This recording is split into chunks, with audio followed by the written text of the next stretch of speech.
سیدنا جبیر بن مطعم رضی اللہ تعالیٰ عنہ سے مروی ہے کہ رسول اللہ صلی اللہ علیہ وآلہ وسلم نے فرمایا،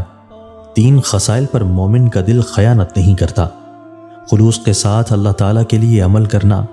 ارباب حل و عقد کی خیر خواہی کرنا، اور جماعت کو لازم پکڑنا، کیونکہ ان کی دعا سب کو شامل ہوتی ہے۔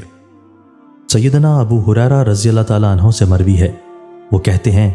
میں نے کہا، اے اللہ کے رسول، آپ مجھے ایسے حکم کے بارے میں بتلائیں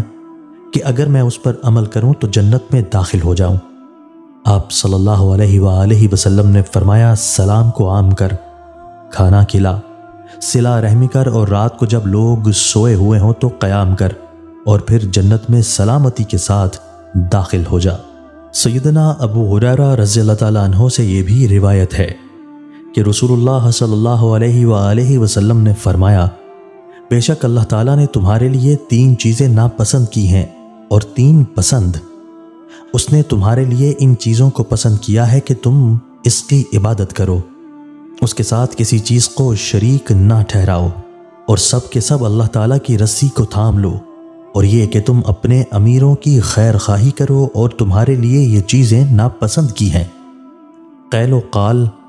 مال کو ضائع کرنا اور زیادہ سوال کرنا۔